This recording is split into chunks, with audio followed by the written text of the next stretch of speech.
ప్రార్థన చేసుకుందామండి. సకల ఆశీర్వాదాలకు కారణభూతుడు అయిన మా తండ్రి, మీ ఉన్నతమైన ఘనమైన నామానికి మీ ప్రియకుమారుడు యేసుక్రీస్తు ప్రభు వారి ద్వారా కృతజ్ఞతాస్తుతులు చెల్లిస్తా ఉన్నాను తండ్రి.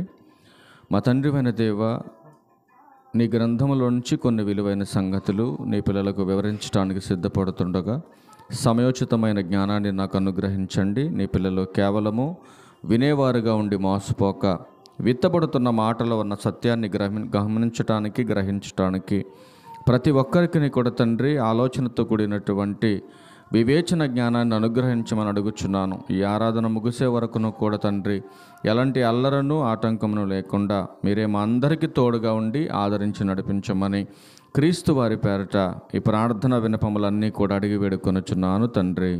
ఆమేన్. క్రీస్తునందు చేరవచ్చిన ప్రియులైన దేవుని పిల్లలందరికీ మరొకసారి లోకరక్షకుడైన క్రీస్తు వారి పేరట నా ప్రత్యేకమైన వందనాలు తెలియజేస్తా ఉన్నా. ప్రియులరా, ఎక్కడో లోకంలో బ్రతుకుతున్నటువంటి వారిని తన కృపచేత ప్రేమచేత ఆదరించి తన సంఘములోనికి ఆహ్వానం పలికినటువంటి ప్రతి ఒక్క విశ్వాసి వినవలసినటువంటి ప్రాముఖ్యమైన కొన్ని సంగతులు మన గ్రంథంలో నుంచి మనం చూద్దాం. ఎందుకంటే సంఘంలోకి వచ్చిన వారు లోకస్తులు వలె బ్రతకటానికి వీల్లేదు. సంఘస్థులు సువార్తను అనుసరించి మాత్రమే ప్రవర్తించాలి. ఈరోజు ఎవరికి నచ్చినట్టు వారు బ్రతికితే వాని క్రియలను బట్టి జీతం ఇచ్చేవాడు దేవుడు. ఈరోజు నీ చుట్టూ ఉన్నవారు నిన్ను శిక్షించలేకపోవచ్చు, నీ చుట్టూ ఉన్నవారు నిన్ను దండించలేకపోవచ్చు, నీ చుట్టూ ఉన్నవారు చెప్పే మాట నీకు లెక్కలేకపోవచ్చు ఈరోజు. కానీ ప్రతిదానికి లెక్కలేసి శిక్షించేవాడు దేవుడు. కనుక ప్రియమైన దేవుని వారలారా, ఒక ప్రాముఖ్యమైనటువంటి సంగతిని మనం ముందుగా చదువుకొని కొన్ని మాటలు మాత్రం చూద్దాం. ఉపధ్యాయ గ్రంథం 1వ అధ్యాయం ఉంటుందండి. 15వ వచనంలో ఒక మాట ఉంది, చదువుకొని ముందుకెళ్దాం. ఉపధ్యాయ గ్రంథం 1వ అధ్యాయం ఉంటుంది, 15వ వచనం. అక్కడ ఒక మాట రాయబడి ఉంది. అప్పుడు నీవు చేసినట్టే, ఆమోసు గ్రంథం పక్కనే ఉంటుందండి. చూడండి ఏమంటున్నాడు, నీవు చేసినట్టే నీకును చేయబడును, నీవు చేసినదే నీ నెత్తి మీదకి వచ్చును అంటున్నాడు దేవుడు. చూశారండి ఎంత క్లారిటీగా ఉందన్నమాట. నువ్వేదైతే చేస్తావో అదే తిరిగి నీ నెత్తి మీదకి వస్తుంది అంటున్నాడు దేవుడు. అంటే మనం చేసినదే తిరిగి మనకు చేయబడుతుందా? ఈ మాటను బట్టి అదే కదండి రాయబడి ఉంది, అవునా? మనం ఏదైతే చేస్తామో అదే చేయబడుతుంది. తెస్సలోనికలకు రాసిన మొదటి పత్రిక మరొక మాట చూద్దాం.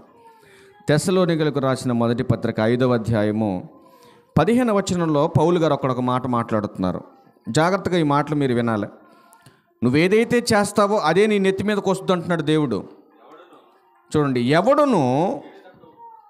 జాగ్రత్తగా వినాలి. ఎవడును కీడునకు ప్రతి కీడు, జాగ్రత్తగా వినాలి. ఎవడును కీడునకు ప్రతి కీడు ఎవనికైనాను చేయకుండా చూచుకొనుడి. ఏం చేయొద్దంటున్నాడు? ఎవరైనా ఒకవేళ మీకు కీడు చేస్తే క్రైస్తవులైనటువంటి మీరు మరలా ప్రతి కీడు చేయొద్దంటున్నాడు. ఒకవేళ ఎవరైనా మిమ్మల్ని దూషించినా మీరు తిరిగి దూషించడానికి లేదు. ఎవరైనా మిమ్మల్ని అవమానించినా తిరిగి మీరు అవమానించడానికి లేదు. ఎందుకంటే మీరు క్రైస్తవులు, క్రీస్తును ధరించినటువంటి క్రైస్తవులు, దేవుని పిల్లలు. ఎందుకంటే ప్రియమైన దేవుని వారలారా, దేవునిలోనికి వచ్చేసిన తర్వాత తిరిగి మనం రిటర్న్ చేసి మనం మాట్లాడటానికి లేదు. కీడుకు ప్రతి కీడు ఎవ్వనికి చేయడానికి వీలేదు అంటున్నాడు. మరి పేతురు గారు ఏం మాట్లాడుతున్నాడు దీని గురించి చూద్దాం. పేతురు గారు రాసిన మొదటి పత్రిక 2వ అధ్యాయం 21వ వచనం చూడండి. క్రీస్తు కూడా మీ కొరకు బాధపడి మీరు తన అడుగుజాడల యందు నడుచుకున్నట్లు మీకు మాదిరి ఉంచిపోయాను. యేసుక్రీస్తు ప్రభువారు కూడా ఆయన ఎన్నో అవమానాలు, నిందలు అనుభవించాడు తప్ప తిరిగి ఎవరిని కూడా నిందించిన వారిని ఆయన నిందించలేదు, దూషించిన వారిని ఆయన దూషించలేదు. ఆయనకు కీడు తలపెట్టిన వారికి ఆయన మరలా తిరిగి కీడు కల్పించలేదు.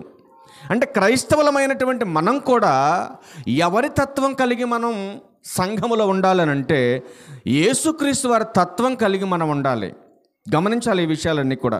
మరొక మాట కూడా చూడగలిగితే ఇదే పేతురు గారు రాసిన మొదటి పత్రిక 3వ అధ్యాయము 9వ వచనంలో కూడా ఒక ప్రాముఖ్యమైన సంగతి ఉంది.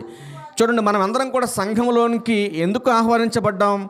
ఆశీర్వాదానికి వారసులగుటకు మీరు పిలువబడ్డారు కనుక కీడుకు ప్రతి కీడైనను దూషణకు ప్రతి దూషణైనను చేయక, ఎవడైనా మిమ్మల్ని తిట్టినా, ఎవరైనా మిమ్మల్ని దూషించినా మీరు చేయవలసింది ఏంటంటే వాళ్ళని దీవించండి కానీ శపించొద్దు. మీరు ఫలానా ఆ వ్యక్తి తిట్టాడని మీకు ఎవరైనా చెప్పారనుకో, మీరు ఏం చేయాలి? తెలుసో తెలియక పొరపాటున మాట్లాడారులేండి, క్షమించండి. దేవుడు వాళ్ళని ఇంకా దీవించాలా, వాళ్ళ ప్రవర్తన మార్చుకోవాలా, వాళ్ళు బాగుండాలని కోరుకోవాలి. కానీ ఎవడో చెప్పిన మాట వినిపోయి నువ్వు ఇంకా 10 మందిని తీసుకెళ్ళి వాళ్ళ మీద దూషణ చేయకూడదు. ప్రభువారు అలా చేయలేదు. ప్రభువారి లక్షణాలు మనలో ఉండాలి అని అంటే మనం కూడా దూషణకు ప్రతి దూషణ చేయకూడదు, కీడుకు ప్రతి కీడు చేయకూడదు. ఎందుకంటే మనం క్రైస్తవులం. సంఘానికి వచ్చేసిన తర్వాత సువార్తను అనుసరించే మనం బ్రతకాలని గ్రంథం చెప్తా ఉంది. రోమిలికి రాసిన పత్రిక 12వ అధ్యాయం 19వ వచనంలో కూడా పౌలు గారు కొరింథీ సంఘానికి, రోమపట్నంలో ఉన్నటువంటి సంఘానికి ఏం చెప్తున్నారు చూడండి. రోమిలికి రాసిన పత్రిక 12వ అధ్యాయం 19వ వచనం. ప్రియులారా, ఏమంటున్నాడు దేవుడు? ఒకవేళ ఎవరైనా తిట్టారనుకో, ఎవరైనా నిన్ను అవమానించారనుకో, నిందించారనుకో, ఎంత చెప్పినా కూడా వాళ్ళ ప్రవర్తన మార్చుకోవట్లేదు అనుకో, ఏం చేయాలి నువ్వు? ఏమంటున్నాడు చూడండి, మీకు మీరే పగ తీర్చుకొనక దేవుని ఉగ్రతకు చోటియుడి, పగ తీర్చుట నా పని, నేను ప్రతిఫలం ఇత్తును అని ప్రభు చెప్పుచున్నాడని రాయబడి ఉంది. ఏమంటున్నాడు ఇక్కడ పౌలు గారు? ఏం చెప్తున్నాడంటే సంఘానికి, నాయనా మీరు పగ తీర్చుకోవద్దు. ఎందుకంటే క్రీస్తుని ధరించిన తర్వాత మీరు పగ తీర్చుకోవడానికి మీకు రైట్స్ లేవిక. ఎవరైనా తిడితే వాళ్ళని మీరు తిట్టడానికి లేదు. ఎవరైనా మిమ్మల్ని నిందిస్తే, అవమానిస్తే వాళ్ళని మీరు నిందించడానికి, అవమానించడానికి లేదు. ఎందుకంటే నువ్వు దేవుని బిడ్డవి, దేవుడు చూసుకుంటాడు.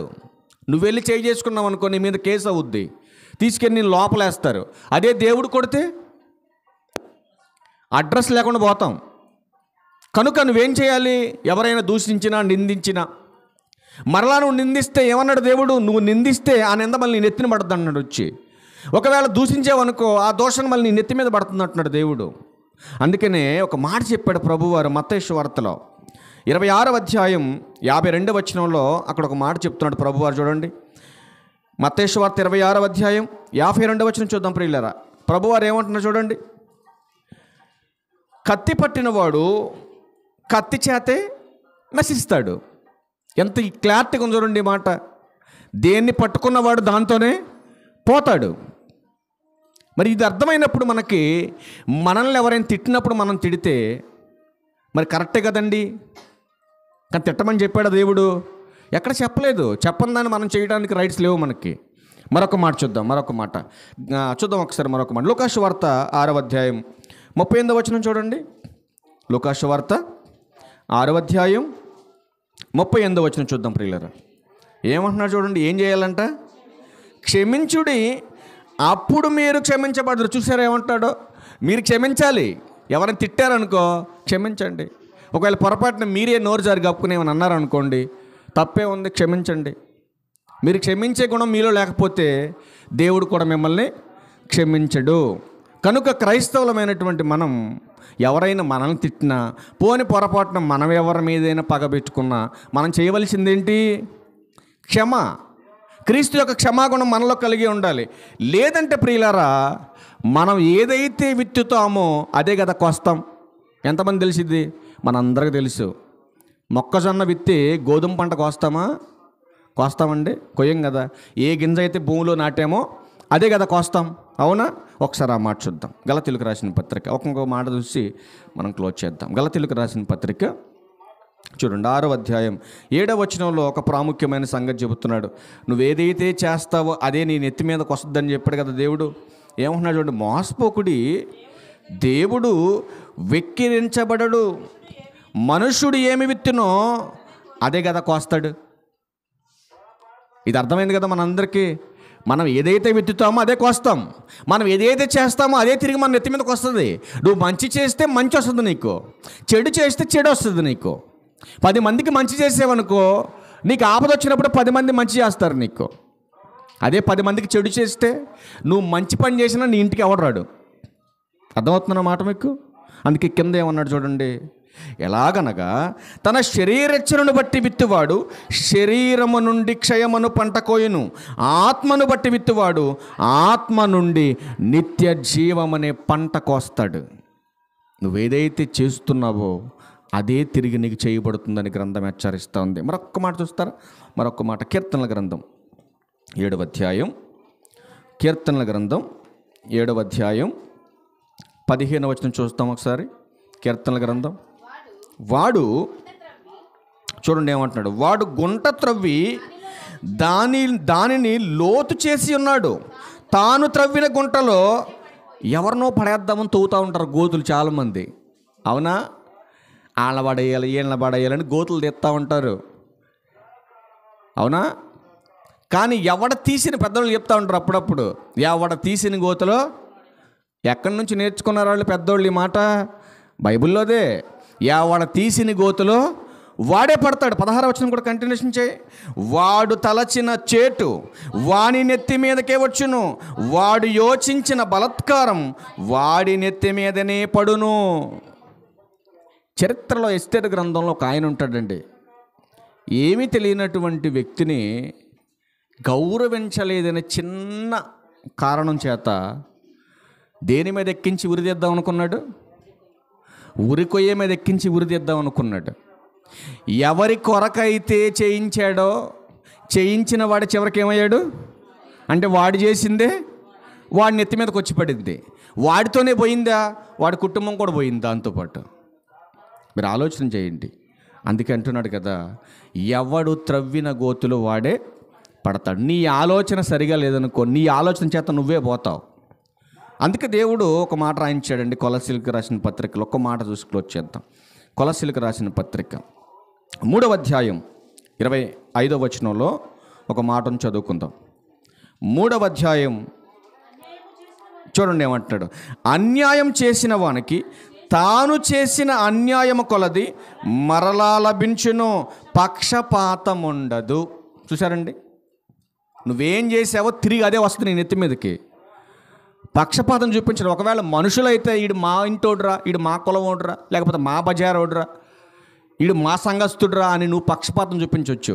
కానీ దేవునికి ఆ పక్షపాతం లేదు. ఒక్కటే వే అయిందంతా కూడా. నువ్వేం చేస్తావో అదే తిరిగి వచ్చి నేను ఎత్తిన పడుద్ది.